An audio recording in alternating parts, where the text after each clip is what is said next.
உண்மை செய்திகள் உடனுக்குடன் கிடைக்கணும்னா மறக்காம நம்ம சேனலை சப்ஸ்கிரைப் பண்ணி பெல் ஐக்கானையும் சேர்த்து பிரஸ் பண்ணிக்கோங்க. வீடியோவை பார்க்கறதுக்கு முன்னாடி இந்த வீடியோவுக்கு ஒரு லைக் பண்ணிக்கோங்க. துறை வாரியாக பட்ஜெட் ஆலோசனையை தொடங்கினார் முதலமைச்சர் விஜய்.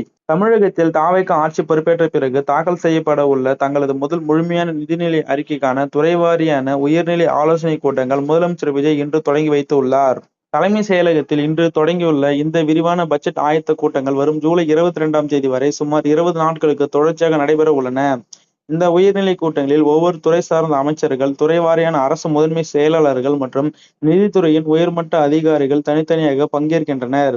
கடந்த காலங்களில் ஒதுக்கப்பட்ட நிதியின் பயன்பாடு, தற்போதைய நிதி தேவைகள் மற்றும் மாநிலத்தின் ஒட்டுமொத்த பொருளாதார நிலை குறித்து முதலமைச்சர் விஜய் இக்கூட்டங்களில் விரிவாக கேட்டறிய உள்ளார்.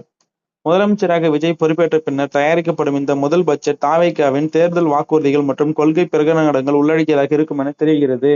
இந்த ஆலோசனையில் முதல் கட்டமாக தாவேகாவின் தேர்தல் அறிக்கையில் முக்கியத்துவம் பெற்றிருந்த வெற்றி தமிழகம் என்ற தொலைநோக்கு திட்டத்தில் இடம்பெற்றுள்ள மக்கள் நல கூறுகளை செயல்படுத்துவது குறித்து விவாதிக்கப்பட்டது. முதன்மை அமர்வாக இன்று கூட்டுறவு, உணவு மற்றும் நுகர்வோர் பாதுகாப்புத்துறை அமைச்சர்கள் மற்றும் அதிகாரிகளுடன் முதலமைச்சர் விஜய் விரிவான ஆலோசனை நடத்தினார்.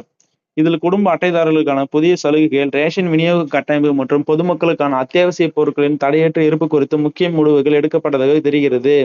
இதன் தொடர்ச்சியாக மாலை அமர்வில் வருவாய் மற்றும் பேரிடர் மேலாண்மை துறை குறித்தும் ஆலோசிக்கப்பட்டது.